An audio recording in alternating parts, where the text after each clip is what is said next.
short video, partially not really by request, but I'm going to do it for this because it's the same subject matter. It's kind of prophetic or pathetic on my part. I ended up with a sad experience that I may or may not have fixed, and I'm not sure if I want to know. This is regret. This is the face of it. Over a 3-day period, I noticed one of the squirrels in the area where I sleep, the place where I go to sleep, acting droopy-eyed, then tired, and then falling back on his rear legs and not being able to balance correctly. Now, these are clear signs of a specific problem I should know immediately, but for some reason, it just didn't click in my head, even though I know this, quite frankly, chapter and verse. It took me 3 days to realize that he probably had a calcium deficiency, otherwise known as hypocalcemia or metabolic bone disorder. They're not all exactly the same, but they're almost the same here. So I treated him with apple tum-tums, as I call them. That's apple slices, very thin slices, powdered with magnesium-free Tums because it happens to have calcium carbonate in it. He gorged himself and then later that day did it again.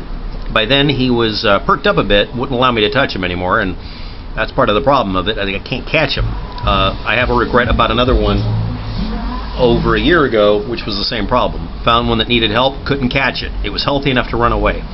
They're supposed to be like that. They're stubborn, independent, to the point that it's a fault. Anyway, he perked up a bit. But now he hasn't showed up technically, but I've been leaving the same amount that he ate last time, plus 1 or 2 extras, in his favorite feeding spot and hiding spot for his food, because I recognize him for other reasons. And exactly the same amount is missing each time, and he's the smallest one of the bunch, and he has, now here are some signs, he has rounded teddy bear ears, which is a very unusual characteristic unless he has a problem with his thyroid. Thyroid problems can cause this to be a permanent problem where the body won't process calcium correctly, and they have to be put on a slightly modified diet or a very modified diet, and they have to basically be kept by a caretaker. The other reason for that is they never finish growing up. They don't mature correctly, so they stay babies forever. This one wasn't acting like that. The first time I saw him was several weeks before, hanging upside down in a tree, barking at me. And I'm like, why are you barking at me? And I noticed he's got the cute rounded ears, but he's a grown-up, which is weird. Next, he has an arrow-shaped tail that he was flagging me with, and when I threw him some food, he wouldn't eat any of it. Didn't trust me. Didn't like the look of me. A couple of days later, he figured out that he could get in and try to steal the food, which was preferential, and did so by running over the top of me, grabbing the bag of food, and running the hell out of my tent. I live in a tent, by the way, if anybody's curious. Squirrels normally won't show pain or disability because that would cause them to be a target for a predator. He, on that day that I started helping him, had started dragging his lower half of his body. By the end of the day, he wasn't dragging his lower half of his body as much, but he had been pushing back against the back of the, pushing his back against whatever was available to keep himself balanced. He was falling over. And he wouldn't let me feed him any water because he wouldn't trust me to put a container in front of him that wasn't just simply food. I had to put something down and move away. Towards the end of the day, he was starting to trust me. I then, now there was an intervening time between the jump in my tent and steal stuff and him being sick like this, where I was gone really early in the day because I could and I needed to, and I ended up not feeding him that day. And I may have been his only source of food, which is bad because if an animal has this problem, or even a human, and they eat the wrong kind of diet, it will make it worse because their body will start pulling calcium out of all sources. This includes the skeleton, nervous system, and brain, which causes the following problems. Since calcium is an element, there's no real type that's for any specific purposes. There are different sources. It's not just the milligrams per day. It's a balance of calcium and phosphorus and D, vitamin D, and other things entirely. It depends on the creature you're dealing with. 2-to-1 ratio, calcium more than phosphorus. Wide variety of green leafy vegetables will contain calcium and fix this, but I use the quick method because this would force the body to contain a lot of calcium quickly and try to fix this, which I may have succeeded at. I don't know, because again, when he was healthy, he was a sneaky little beast. So I'm just putting out the apple tum-tum slices. They're chopped actually about 1 inch wide at that point, and very thin, covered with calcium, so he has as much calcium as he can contain. Effects of metabolic bone disease, or just calcium deficiency, or just an imbalance in calcium versus phosphorus, include Not being able to maintain muscle strength below a certain point in the nervous system, the peripheral nervous system. This includes the legs, hips, and back, lower back especially. Paralysis or apparent paralysis, one side or another or both. Brittle bone disorder, which hurts, which causes bone deformities as well over long term. Even if it's a slight imbalance, it can cause this over long term. It can be insidious and very dangerous. It can be sudden like this. It can result in breaks. And then towards the end, seizures, convulsions, screaming, pain, and then death. It's not something you want to observe. It can be easily taken care of. Again, this is actually the procedure that's used. You literally feed them magnesium-free Tums sprinkled over something, or in a liquid. I tried to give them the water, he wouldn't do it, so I did the apple slices. This was considered safe enough, and honestly, in an emergency situation, this is what you do. Now, if anybody's looking at this kind of problem, and there was one person who asked today about it, who probably isn't dealing with this, but that's not my call.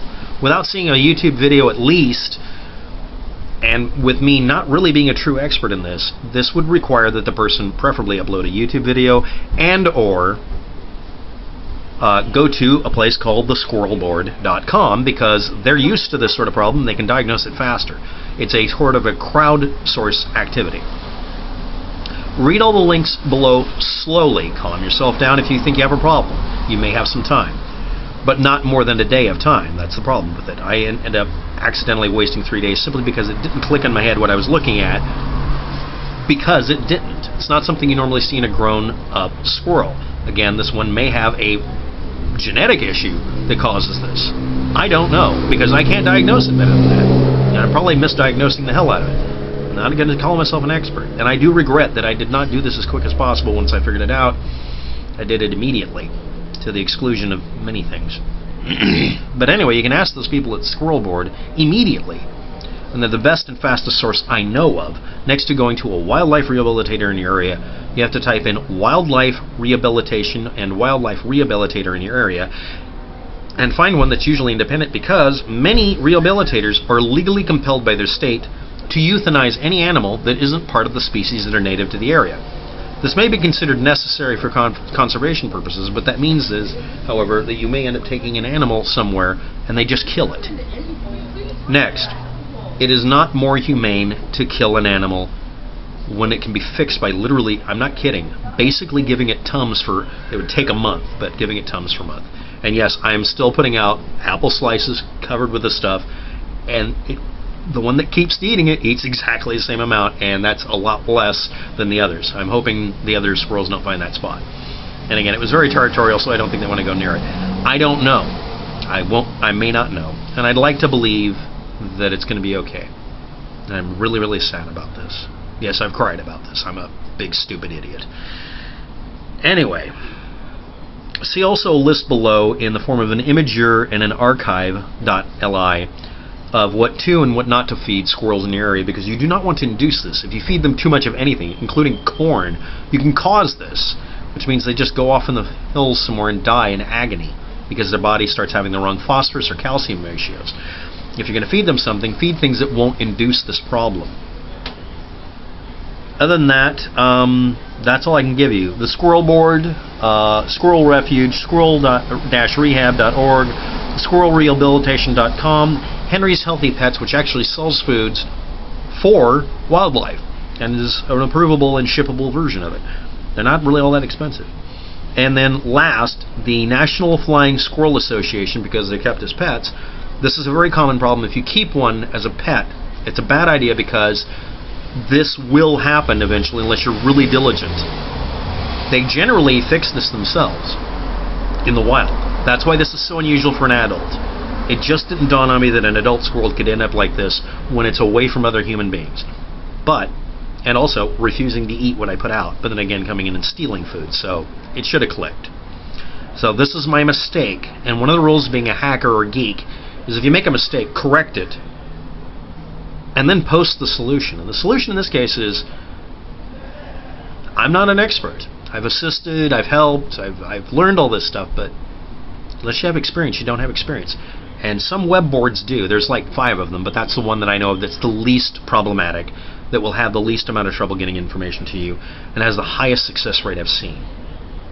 Thanks for watching. Have a good day. Good luck with that, and stay squirrely.